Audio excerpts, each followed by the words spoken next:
নমস্কার প্রিয় শ্রোতাগণ, পিএম গল্প পাগল চ্যানেলে আপনাদের স্বাগত। পিএম গল্প পাগল চ্যানেলের গল্পগুলি যদি আপনাদের ভালো লেগে থাকে তাহলে চ্যানেলটিকে সাবস্ক্রাইব করে আমাদের পাশে থাকবেন। আপনাদের সাহায্য আমাদের একান্ত কাম্য। পিএম গল্প পাগল চ্যানেলের আজকের গল্প কবিগুরু রবীন্দ্রনাথ ঠাকুরের কলমে আপদ। চলুন শুরু করা যাক আজকের গল্প। সন্ধ্যার দিকে ঝড় ক্রমশ প্রবল হইতে লাগিল। বৃষ্টির ঝাপট, বজ্রের শব্দ এবং বিদ্যুতের ঝিকিমিকিতে আকাশে যেন সুরাসুরের যুদ্ধ বাঁধিয়া গেল। কালো কালো মেঘগুলো মহাপ্রলয়ের জয় পতাকার মতো দিক বিদিক উড়িতে আরম্ভ করিল।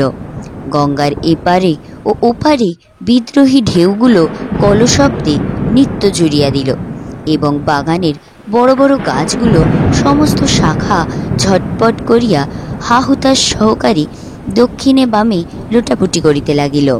তখন চন্দননগরের বাগানবাড়িতে একটি দীপালোকিত রুদ্ধ খাটের সম্মুখবর্তী নিচের বিছানায় বসিয়া স্ত্রী পুরুষে কথাবার্তা চলিতেছে।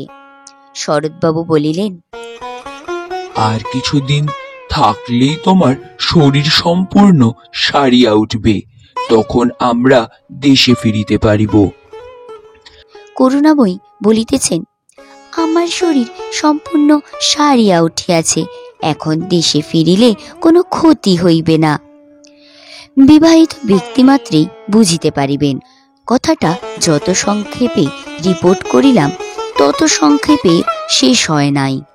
বিষয়টি বিশেষ দুরূহ নয়, তথাপি বাদ প্রতিবাদ কিছুতেই মীমাংসার দিকে অগ্রসর হইতেছিল না। কর্ণহীন নৌকার মতো ক্রমাগতই ঘুর খাইয়া মরিতেছিল। অবশেষে অশ্রুতরঙ্গে ডুবি হইবার সম্ভাবনা দেখা দিল। শরৎ কহিলেন, ডাক্তার বলিতেছে আর কিছুদিন থাকিয়া গেলে ভালো হয়। কিরণ কহিলেন, তোমার ডাক্তার তো সবই জানে। শরৎ কহিলেন, জানে তো, এই সময় দেশে নানা প্রকার ব্যামোর প্রাদুর্ভাব হয়, অতএব আর মাস দুয়েক কাটাইয়া গেলেই ভালো হয়। কিরণ কহিলেন, এখানে বুঝি কোথাও কারোর কোনো ব্যামো হয় না? পূর্ব ইতিহাসটা এই, কিরণকে তাহার ঘরের এবং পাড়ার সকলেই ভালোবাসে। এমনকি শাশুড়ি পর্যন্ত সেই কিরণের যখন কঠিন পীড়া হইল তখন সকলেই চিন্তিত হইয়া উঠিলেন, এবং ডাক্তার যখন বায়ু পরিবর্তনের প্রস্তাব করিল তখন গৃহ এবং কাজকর্ম ছাড়িয়া প্রবাসে যাইতে তাহার স্বামী এবং শাশুড়ি কোনো আপত্তি করিলেন না। যদিও গ্রামের বিবেচক প্রাজ্ঞ ব্যক্তিমাত্রেই বায়ু পরিবর্তন আরোগ্যের আশা করা এবং স্ত্রীর জন্য এতটা হুলুস্থুলুস করিয়া তোলা নব্য স্তৈনত্বের একটা নির্লজ্জ আতিশয্য বলিয়া স্থির করিলেন এবং প্রশ্ন করিলেন, ইতিপূর্বে কি কাহারও স্ত্রীর কঠিন পীড়া হয় নাই? শরৎ যেখানে যাওয়া স্থির করিয়াছেন সেখানে কি মানুষরা অমর? এবং এমন কোন দেশ আছে কি যেখানে অদৃষ্টের লিপি সফল হয় না? তথাপি শরৎ এবং তাহার মা সেই সকল কথার কর্ণপাত করিলেন না। তখন গ্রামের সমস্ত সমবেত বিজ্ঞতার অপেক্ষা তাহাদের হৃদয়লক্ষ্মী কিরণের প্রাণটুকু তাহাদের নিকট গুরুতর বোধ হইল। প্রিয় ব্যক্তির বিপদে মানুষের এইরূপ মোহ ঘটিয়া থাকে। শরৎ চন্দননগরের বাগানে আসিয়া বাস করিতেছেন এবং কিরণও রোগমুক্ত হইয়াছেন, কেবল শরীর এখনো সম্পূর্ণ সবল হয় নাই। তাহার মুখে চক্ষে একটি সকরুণ কৃশতা অঙ্কিত হইয়া আছে, যাহা দেখিলে হৃৎকম্পসহ মনে উদয় হয়, আহা, বড় রক্ষা পাইয়াছে। কিন্তু কিরণের স্বভাবটা সঙ্গপ্রিয়, আমোদ প্রিয়। এখানে একলা আর ভালো লাগিতেছে না। তাহার ঘরের কোনো কাজ নাই, পাড়ার সঙ্গিনী নাই, কেবল সমস্ত দিন আপনার রুগ্ন শরীরকে লইয়া নাড়াচাড়া করিতেই মন চায় না। ঘণ্টায় ঘণ্টায় দাগ মাপিয়া ওষুধ খাওয়া, তাপ দাও, পথ্য পালন করো, ইহাতে বিরক্তি ধরিয়া গিয়াছে।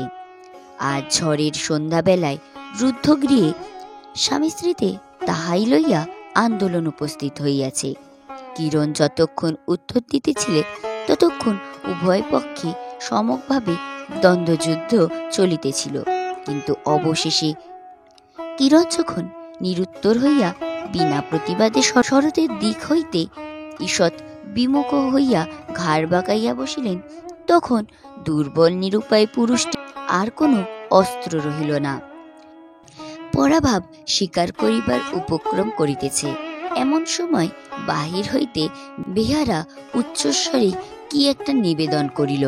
শরৎ উঠিয়া দ্বার খুলিয়া শুনিলেন, নৌকাডুবি হইয়া একটি ব্রাহ্মণ বালক সাঁতার দিয়া তাহাদের বাগানে আসিয়া উঠিয়াছে।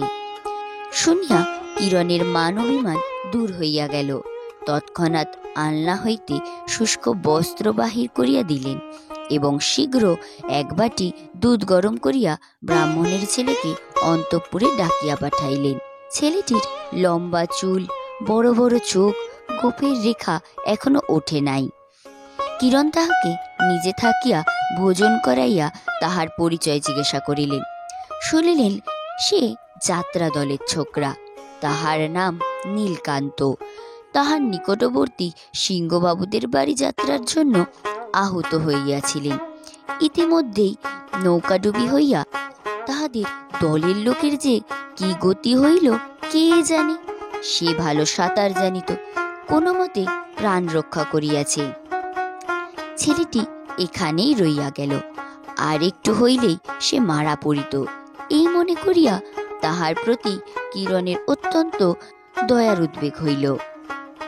শরৎ মনে করিলেন, হইল ভালো, কিরণ একটা নতুন কাজ হাতে পাইলেন, এখন কিছুকাল এইভাবে কাটিয়া যাইবে। ব্রাহ্মণ বালকের কল্যাণে পুণ্য সঞ্চয়ের প্রত্যাশায় শাশুড়িও প্রসন্নতা লাভ করিলেন এবং অধিকারী মহাশয় ও যমরাজ হাত হইতে সহসা এক ধনী পরিবারের হাতে বদলি হইয়া নীলকান্ত বিশেষ আরাম বোধ করিল। কিন্তু অনতিবিলম্বে শরৎ এবং তাহার মাতার মত পরিবর্তন হইতে লাগিল। তাহারা ভাবিলেন, আর আবশ্যক নাই, এখন এই ছেলেটাকে বিদায় করিতে পারিলেই আপদ যায়। নীলকান্ত গোপনে শরতের গুড়গুড়িতে ফরফর শব্দে তামাক টানিতে আরম্ভ করিল। বৃষ্টির দিনে অম্লান বদনে তাহার শখের সিল্কের ছাতাটা মাথায় দিয়া নববন্ধু সঞ্চয়ের চেষ্টায় পল্লীতে পর্যটন করতে লাগিল। কোথাকার একটা মলিন গ্রাম্য কুকুরকে আদর দিয়া এমন স্পর্ধিত করিয়া তুলিল যে সে অনাহত শরতের সুসজ্জিত ঘরের মধ্যে প্রবেশ করিয়া নির্মল জাজিমের ওপর পদপল্লব চতুষ্টের ধূলিরেখায় আপন শুভাগম সংবাদ স্থায়ীভাবে মুদ্রিত করিয়া আসিতে লাগিল। নীলকান্তের চতুর্দিকে দেখিতে দেখিতে একটি সুবৃহৎ ভক্ত শিশু সম্প্রদায় গঠিত হইল এবং সে বৎসর গ্রামের আম্রকাননে কচি আম পাকিয়া উঠিবার অবসর পাইল না। কিরণ এই ছেলেটাকে বড় বেশি আদর দিতেন, তাহাতে কোনো সন্দেহ নাই। শরৎ এবং শরতের মা সে বিষয়ে অনেক নিষেধ করিতেন, কিন্তু তিনি তাহা মানিতেন না।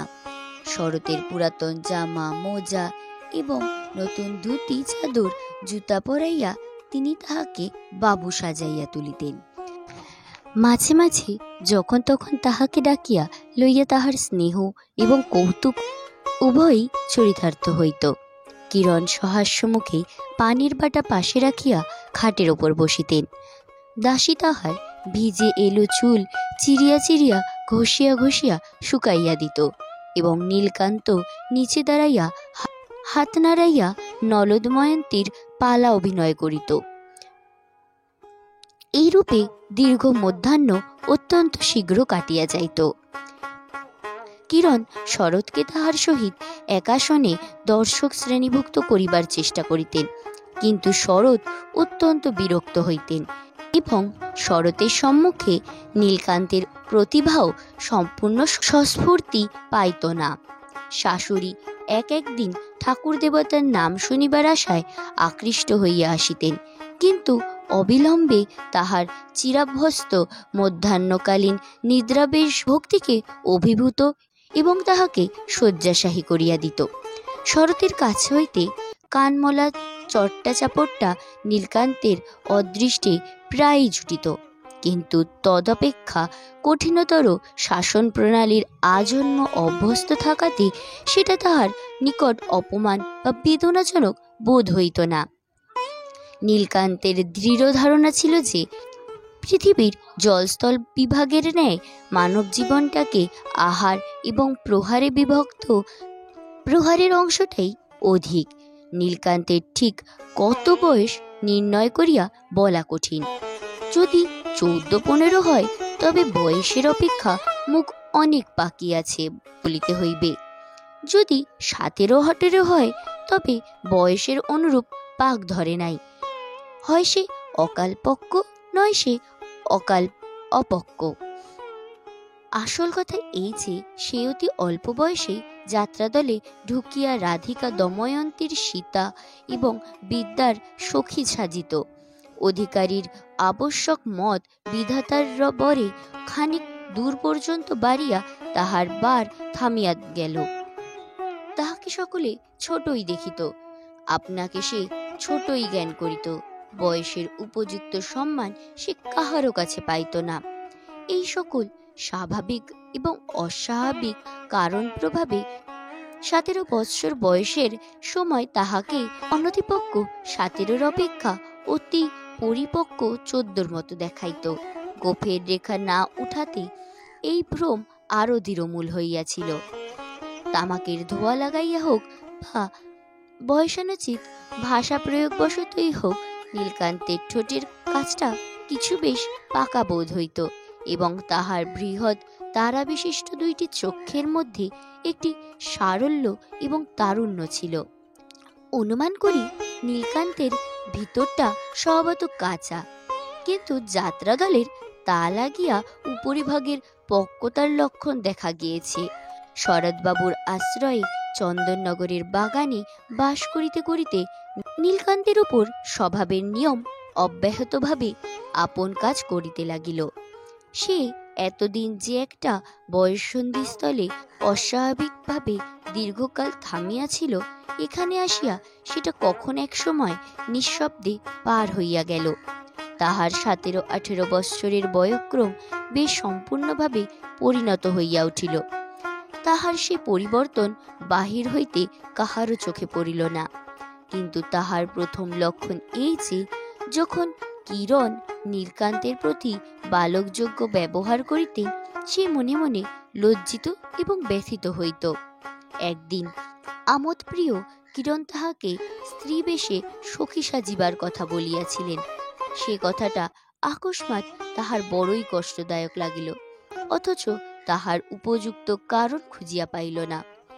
আজকাল তাহাকে যাত্রার অনুকরণ করিতে ডাকিলেই সে অদৃশ্য হইয়া যাইত।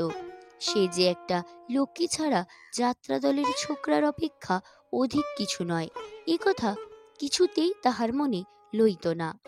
এমনকি সে বাড়ির সরকারের নিকট কিছু কিছু করিয়া লেখাপড়া শিখিবার সংকল্প করিল, কিন্তু বউ ঠাকুরনের স্নেহভাজন বলিয়া নীলকান্তকে সরকার দুচক্ষে দেখিতে পারিত না এবং মনের একাগ্রতা রক্ষা করিয়া পড়াশোনা কোনো কালে অভ্যাস না থাকাতে অক্ষরগুলি তাহার চোখের সামনে দিয়া ভাসিয়া যাইত।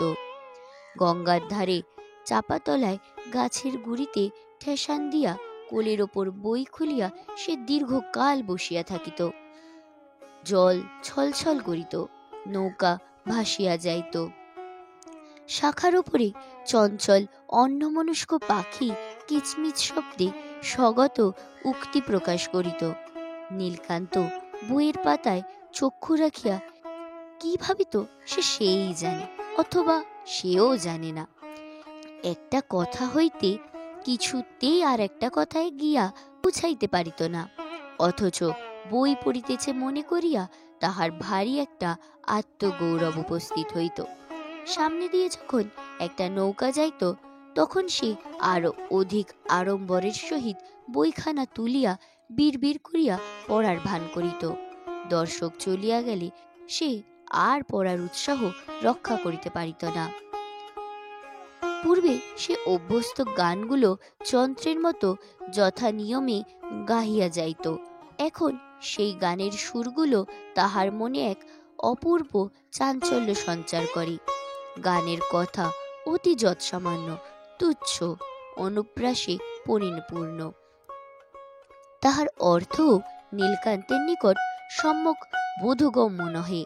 কিন্তু যখন সে গাহিত, ওরে রাজহংসী জন্মিলে দ্বিজ বংশে, এমন নৃশংস কেন হলি রে, বল কি জন্যে অরণ্যে, রাজকন্যের প্রাণ সংশয় করিলি রে, তখন সে যেন সহসা লোকান্তরে জন্মান্তরে উপনীত হইত। তখন চারিদিকের অভ্যস্ত জগৎটা এবং তাহার তুচ্ছ জীবনটা গানে তর্জমা হইয়া এক নতুন চেহারা ধারণ করিত। রাজহংস এবং রাজকন্যার কথা হইতে তাহার মনে এক অপরূপ ছবি আভাস জাগিয়া উঠিত। সে আপনাকে কি মনে করিত স্পষ্ট করিয়া বলা যায় না, কিন্তু যাত্রা দলের পিতৃমাতৃহীন ছোকরা বলিয়া ভুলিয়া যাইত।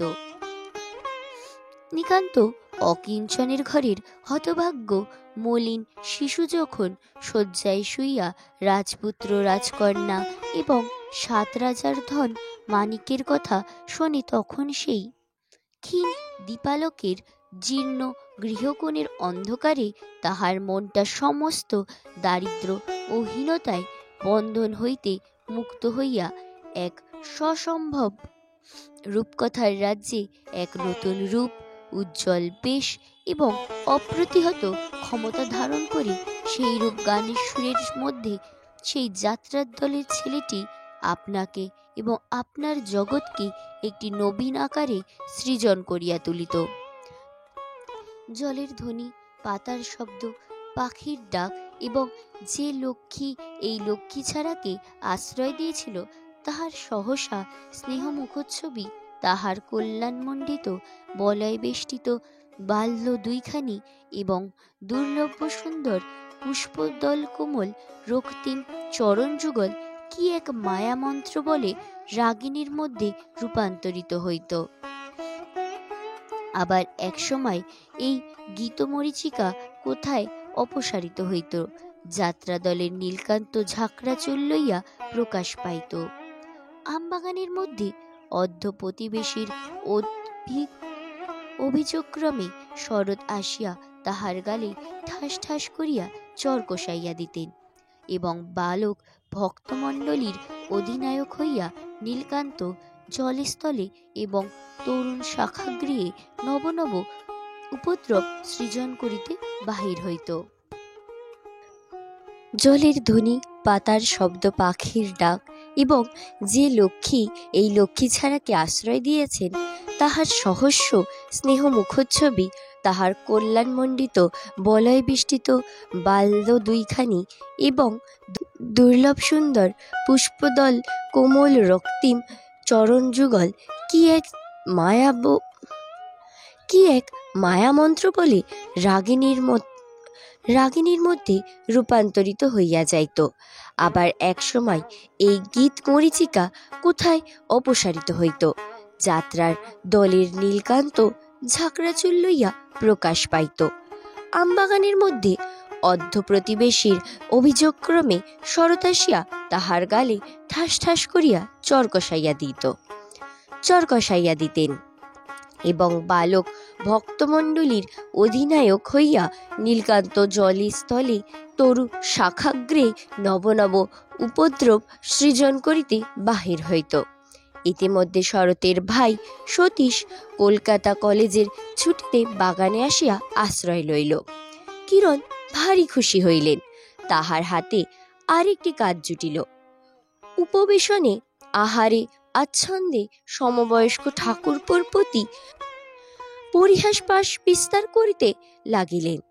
কখনো হাতে সিঁদুর মাখিয়া তাহার চোখ টিপিয়া ধরেন, কখনো তাহার জামার পিঠে বাদর লিখিয়া রাখেন, কখনো ছরাত করিয়া বাহির হইতে দ্বার রুদ্ধ করিয়া সুললিত উচ্চ হাস্য করে পলায়ন করেন। সতীশও ছাড়িবার পাত্র নহে। সে তাহার চাবি চুরি করিয়া তাহার পানের মধ্যে লঙ্কা পড়িয়া অলক্ষিতে খাটের খুরার সহিত তাহা চুল বাঁধিয়া প্রতিশোধ তুলিতে থাকে। এইরূপে উভয় সমস্ত দিন তর্জন ধাবন, হাস্য, এমনকি মাঝে মাঝে কলহ, ক্রন্ধন, সাদাসাদি এবং পুনরায় শান্তি স্থাপন চলিতে লাগিল। নীলকান্তকে কি ভূতে পাইল কে জানে। সে কি উপলক্ষ করিয়া কাহার সহিত বিবাহ করবে ভাবিয়া পায় না, অথচ তাহার মন তীব্র তিক্তরসে পরিপূর্ণ হইয়া গেল। সে তাহার ভক্ত বালকগুলিকে অন্যায় রূপে কাঁদাইতে লাগিল। তাহার সেই পোষা দিশি কুকুরটাকে অকারণে লাথি মারাইয়া কেই কেই শব্দ নভমণ্ডল ধ্বনিত করিয়া তুলিল।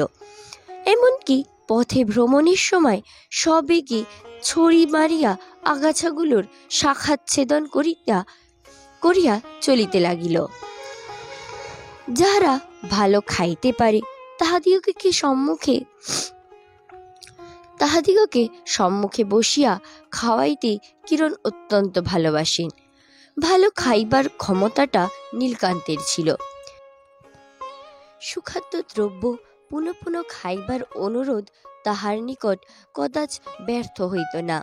এই জন্য কিরণ প্রায় তাহাকে ডাকিয়া লইয়া নিজে থাকিয়া খাওয়াইতেন এবং ব্রাহ্মণ বালকের তৃপ্তিপূর্বক আহার দেখিয়া তিনি বিশেষ সুখ অনুভব করিতেন।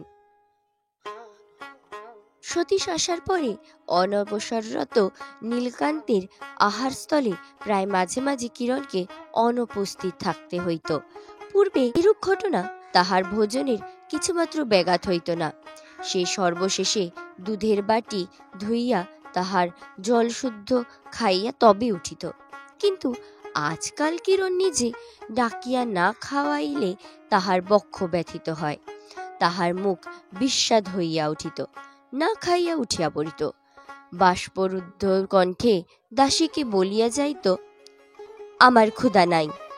মনে করিত কিরণ সংবাদ পাইয়া এক্ষুনি অনুতপ্ত চিত্তে তাহাকে ডাকিয়া পাঠাইবেন এবং খাইবার জন্য বারংবার অনুরোধ করিবেন। সে তথাপি কিছুতেই সে অনুরোধ পালন করিবে না, বলিবে, না, আমার ক্ষুধা নাই। কিন্তু কিরণকে কেহ সংবাদ দেয় না। কিরণ তাহাকে ডাকিয়াও পাঠান না। খাবার যাহা থাকে তাহা দাসী খাইয়া ফেলে। তখন সে আপন শয়নগৃহের প্রদীপ নিবাইয়া দিয়া অন্ধকার বিছানার ওপর পড়িয়া ফুলিয়া ফুলিয়া ফাঁপিয়া ফাঁপিয়া মুখের ওপর সবলে বালিশ চাপিয়া ধরিয়া কাঁদিতে থাকে। কিন্তু কি তাহার নালিশ, কাহার ওপরে তাহার দাবি, কে তাহাকে সান্ত্বনা করিতে আসিবে? যখন কেহই আসে না, তখন স্নেহময়ী বিশ্বধাত্রী নিদ্রা আসিয়া ধীরে ধীরে কোমল করস্পর্শে এই মাতৃহীন ব্যথিত বালকের অভিমান শান্ত করিয়া দেন। নীলকান্তের দৃঢ় ধারণা হইল সতীশ কিরণের কাছে তাহার নামে সর্বদাই লাগায়।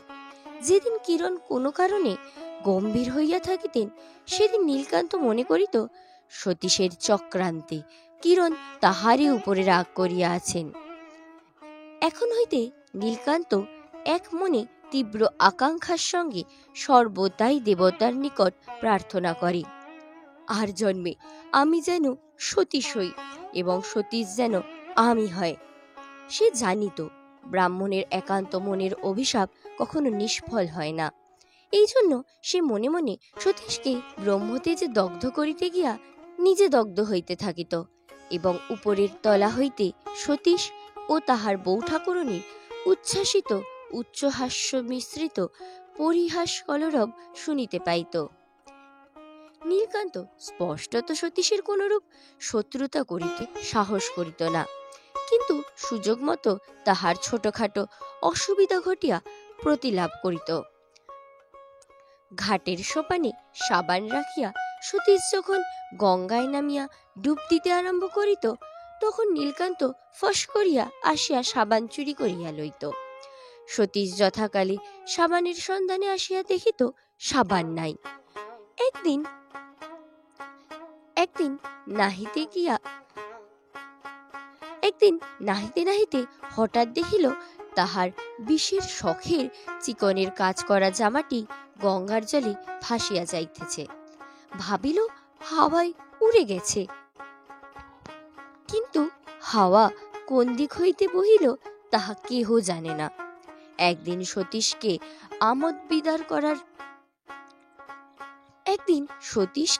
আমোদ দিবার জন্য কিরণ নীলকান্তকে ডাকিয়া তাহাকে যাত্রার গান গাহিতে বহিলে। নীলকান্ত নিরুত্তর হইয়া রহিল। কিরণ বিস্মিত হইয়া জিজ্ঞাসা করিলেন, তোর আবার কি হলো রে? নীলকান্ত তাহার জবাব দিল না। কিরণ পুনশ্চ বলিলেন, সেই গানটা গানা। সে আমি ভুলে গেছি বলিয়া নীলকান্ত চলিয়া গেল। অবশেষে কিরণের দেশে ফিরিবার সময় হইল। সকলেই প্রস্তুত হইতে লাগিল, সতীশও সঙ্গে যাইবে, কিন্তু নীলকান্তকে কেহ কোনো কথাই বলে না। সে সঙ্গে যাইবে কি থাকিবে সে প্রশ্ন মাত্র কাহারও মনে উদয় হয় না। কিরণ নীলকান্তকে সঙ্গে লইবার প্রস্তাব করিলেন। তাহাতে শাশুড়ি, স্বামী এবং দেবর সকলেই এক বাক্যে আপত্তি করিয়া উঠিলেন। কিরণ তাহার সংকল্প ত্যাগ করিলেন। অবশেষে যাত্রার দুদিন আগে ব্রাহ্মণ বালককে ডাকিয়া কিরণ তাহাকে স্নেহবাক্যে স্বদেশে যাইবার উপদেশ করিলেন। সে উপরি উপরি কয়দিন অবহেলার পর মিষ্টিবাক্য শুনিতে পাইয়া আর থাকিতে পারিল না, একেবারে কাঁদিয়া উঠিল। কিরণেরও চোখ ছলছল করিয়া উঠিল। যাহাকে চিরকাল কাছে রাখা যাইবে না, তাহাকে কিছুদিন আদর দিয়া তাহার মায়া বসিতে দেওয়া ভালো নয়। নাই বলিয়া কিরণের মনে বড় অনুতাপ উপস্থিত হইল। সতীশ কাছে উপস্থিত ছিল। সে অত বড় ছেলের কান্না দেখিয়া ভারী বিরক্ত হইয়া বলিয়া উঠিল, আরে মেলো, কথা নাই বার্তা নাই, একেবারে কাঁদিয়াই অস্থির। কিরণ এই কঠোর উক্তির জন্য সতীশকে ভৎসনা করিলেন। সতীশ কহিল, তুমি বোঝো না বৌদিদি, তুমি সকলকেই বড় বেশি বিশ্বাস করো। কোথাকার কে তার ঠিক নেই, এখানে আসিয়া দিব্যি রাজার হালে আছে। আবার পুনর্মূর্ছিক হইবার আশঙ্কায় আজ মায়া কান্না জড়িয়াছে। ও বেশ জানে 2 ফোঁটা চোখের জল ফেলিলেই তুমি গলিয়া যাইবে। নীলকান্ত তাড়াতাড়ি চলিয়া গেল, কিন্তু তাহার মনটা সতীশের কাল্পনিক মূর্তিকে ছুরি হইয়া কাটিতে লাগিল, ছুঁচ হইয়া বিধিতে লাগিল, আগুন হইয়া জ্বালাইতে লাগিল। কিন্তু প্রকৃত সতীশের গায়ে একটি চিহ্ন মাত্র বসিল না, কেবল তাহারই মমস্পর্শ হইতে রক্তপাত হইতে লাগিল। কলিকাতা হইতে সতীশ একটি শৌখিন দোয়াত দান কিনিয়া আনিয়াছিল। তাহাতে 2 পাশে 2 ঝিনুকের নৌকার ওপর দোয়াত বসানো এবং মাঝে একটা হাঁস উন্মুক্ত চঞ্চুপটে কলম লইয়া পাখা মিলিয়া বসিয়া আছে। সেটির প্রতি সতীশের অত্যন্ত যত্ন ছিল। প্রায় সে মাঝে মাঝে সিল্কের রুমাল দিয়া অতি সযত্নে সেটি ঝাড়পোছ করিত। কিরণ প্রায়ই পরিহাস করিয়া সেই রৌপ্যহংসের চঞ্চু অগ্রভাগে অঙ্গুলির আঘাত করিয়া বলিতেন, ওরে হংসরাজ, জন্মি দ্বিজ বংশে এমন নৃশংস কেন হলি রে? এবং ইহাই উপলক্ষ করিয়া দেবরকে তাহাতে হাস্যকৌতুকের বাগযুদ্ধ চলিত। স্বদেশ যাত্রার আগের দিন সকালবেলায় সে জিনিসটাকে খুঁজিয়া পাওয়া গেল না। কিরণ হাসিয়া বলিলেন, ঠাকুরপো, তোমার রাজহংস তোমার দয়মন্তীর অন্বেষণে উড়িয়াছে। কিন্তু সতীশ অগ্নিশর্মা হইয়া উঠিল। নীলকান্তই যে সেটা চুরি করিয়াছে সে বিষয়ে তাহার সন্দেহ মাত্র রইল না। গতকাল সন্ধ্যার সময় তাহাকে সতীশের ঘরের কাছে ঘুরঘুর করিতে দেখিয়াছে এমনও সাক্ষীও পাওয়া গেল। সতীশের সম্মুখে অপরাধী আনীত হইল। সেখানে কিরণও উপস্থিত ছিলেন। সতীশ একেবারেই তাহাকে বলিয়া উঠিল, তুই আমার দোয়াত চুরি করে কোথায় রেখেছিস, এনে দে। নীলকান্ত নানা অপরাধে এবং বিনা অপরাধের শরতের কাছে অনেক মার খাইয়াছে এবং বরাবর প্রফুল্ল চিত্রে তাহা বহন করিয়াছে, কিন্তু কিরণের সম্মুখে যখন তাহার নামে দোয়াত চুরির অপবাদ আসিল, তখন তাহার বড় বড় দুটো চোখ আগুনের মতো জ্বলিতে লাগিল। তাহার বুকের কাছটা ফুলিয়া কণ্ঠের কাছে ঠেলিয়া উঠিল। সতীশ আর একটা কথা বলিলেই সে তাহার 2 হাতের 10 নখ লইয়া কররুদ্ধ বিড়াল শাবকের মতো সতীশের ওপর গিয়া পড়িত। তখন কিরণ তাহাকে পাশের ঘরে ডাকিয়া লইয়া মৃদু মিষ্টি স্বরে বলিলেন, নীলু, যদি সেই দোয়াতটা নিয়ে থাকিস আমাকে আস্তে আস্তে দিয়ে যা, তোকে কেউ কিছু বলবে না। নীলকান্তের চোখ ফাটিয়া টস টস করিয়া জল পড়িতে লাগিল। অবশেষে সে মুখ ঢাকিয়া কাঁদিতে লাগিল। কিরণ বাহিরে আসিয়া বলিলেন, নীলকান্ত কখনোই চুরি করেনি। শরৎ এবং সতীশ উভয়ই বলিতে লাগিলেন, নিশ্চয়ই নীলকান্ত ছাড়া আর কেহ চুরি করেনি। কিরণ সবলে বলিলেন, কখনোই না। শরৎ নীলকান্তকে ডাকিয়া সওয়াল করিতে ইচ্ছা করিলেন। কিরণ বলিলেন, না, উহাকে এই চুরি সম্বন্ধে কোনো কথা জিজ্ঞাসা করিতে পারিবে না।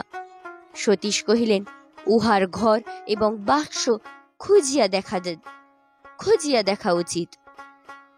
কিরণ বলিলেন, তাহা যদি করো তাহলে তোমার সাথে আমার জন্মশোধ আরি হইবে। নির্দোষীর প্রতি কোনরূপ সন্দেহ প্রকাশ করিতে পাইবে না। বলিতে বলিতে তাহার চোখের পাতা 2 ফোঁটা জলে ভিজিয়া উঠিল। তাহার পর সেই দুটি করুণ চক্ষুর অশ্রুজলের দোহাই মানিয়া নীলকান্তের প্রতি আর কোনরূপ হস্তক্ষেপ করা হইল না। নিরীহ আশ্রিত বালকের প্রতি এইরূপ অত্যাচার কিরণের মনে অত্যন্ত দয়ার সঞ্চয় হইল। তিনি ভালো 2 জোড়া ফরাসডাঙ্গার ধুতি চাদর, 2টি জামা, 1 জোড়া নতুন জুতা এবং একখানি 10 টাকার নোট লইয়া সন্ধ্যাবেলায় নীলকান্তের ঘরের মধ্যে প্রবেশ করিলেন। তাহার ইচ্ছা ছিল নীলকান্তকে না বলিয়া সেই স্নেহ উপহারগুলি আস্তে আস্তে তাহার বাস্কের মধ্যে রাখিয়া আসিবে। টিনের বাস্কটিও তাহার দত্ত। আঁচল হইতে চাবির গোছা লইয়া নিঃশব্দে সেই বাস্ক খুলিলেন, কিন্তু তাহার উপহারগুলি ধরাইতে পারিলেন না। বাস্কের মধ্যে লাটাই কঞ্চি, কাঁচা আম কাটিবার জন্য খসা ঝিনুক, ভাঙা গ্লাসের তলা প্রভৃতি নানা জাতীয় পদার্থ স্তূপাকারে রক্ষিত।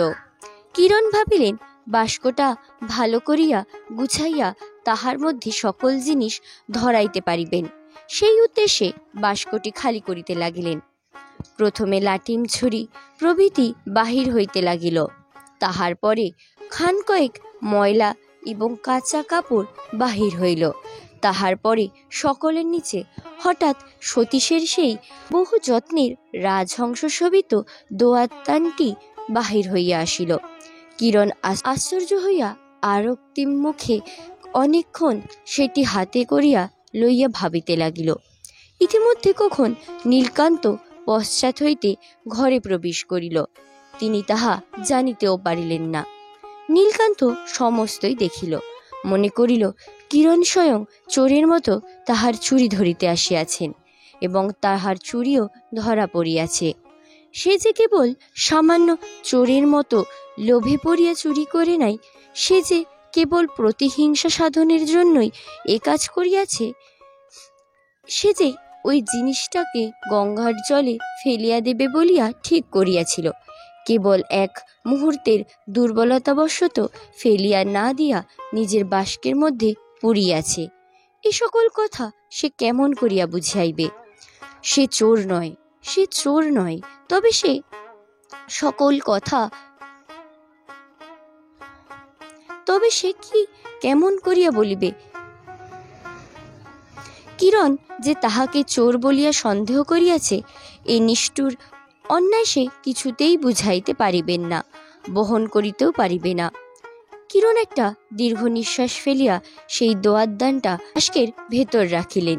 চোরের মতো তাহার ওপরে ময়লা কাপড় চাপা দিলেন।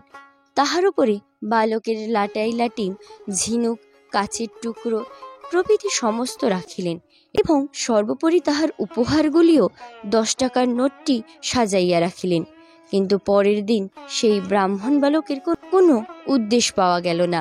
গ্রামের লোকরা বলিলেন তাহাকে দেখে নাই, পুলিশ বলিল তাহার সন্ধান পাওয়া যাইতেছে না। তখন শরৎ বলিলেন এইবার নীলকান্তের বাস্কটা পরীক্ষা করিয়া দেখা যাক। কিরণ জেদ করিয়া বলিলেন সে কিছুতেই হবে না বলিয়া বাস্কটি আপনার ঘরে আনিয়া দোয়াতটি বাহির করিয়া গোপনে গঙ্গার জলে ফেলিয়া আসিলেন। শরৎ সপরিবারে দেশে চলিয়া গেলেন। বাগান একদিনে শূন্য হইয়া গেল। কেবল নীলকান্তের সেই পোষ্য গ্রাম্য কুকুরটা আহার ত্যাগ করিয়া নদীর ধারে ধারে ঘুরিয়া খুঁজিয়া খুঁজিয়া কাঁদিয়া কাঁদিয়া বেড়াইতে লাগিল।